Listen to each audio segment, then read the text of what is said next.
Hello and welcome to another edition of Bombchu News. My name is Chris, I'm joined by Andron, and today we'll be covering the news that we found interesting.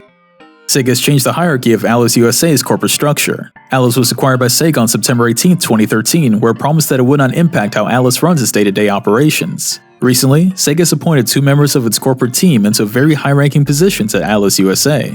Ian Curran, who is the current president and chief operating officer of Sega of America, has taken on the role of president and COO of Atlus USA as well. In addition, Tatsuyuki Miyazaki has taken over the role of Atlus USA's chief executive officer, formerly held by Naoto Hiraoka. Hiraoka remains on the boards of both Atlus USA and Sega of America and is now an Atlus brand owner. What all these changes impact would be anyone's guess, but typically, when a company changes the leadership of another, it means that it's looking to change other things as well. Since its acquisition, Atlus has continued to create stellar games in their own unique style, and Sega's done a good job with their recent releases as well. With this change in power, however, Sega's taken a more hands-on approach to Atlus USA, which could mean changes to how they operate in America.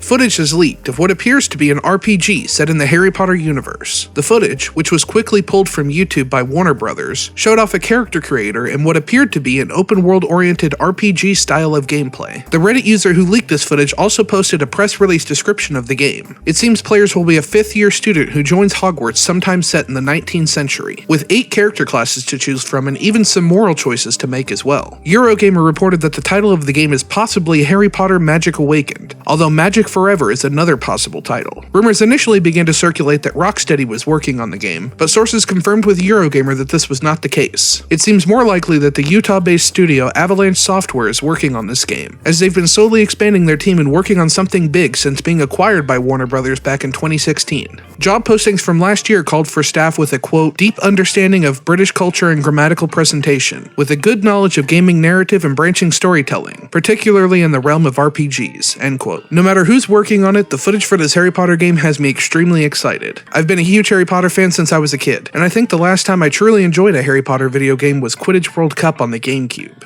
The one thing fans have always wanted was an RPG set in the Harry Potter universe, and it seems like we might finally be getting exactly that. Square Enix's The Quiet Man dropped a new trailer earlier today. The Quiet Man has remained a bit of a mystery since its E3 2018 reveal, but its latest video provides at least a bit more about what we can expect. The trailer showcases live-action storytelling alongside very nice-looking CG, with all of the action highlighted with dramatic music.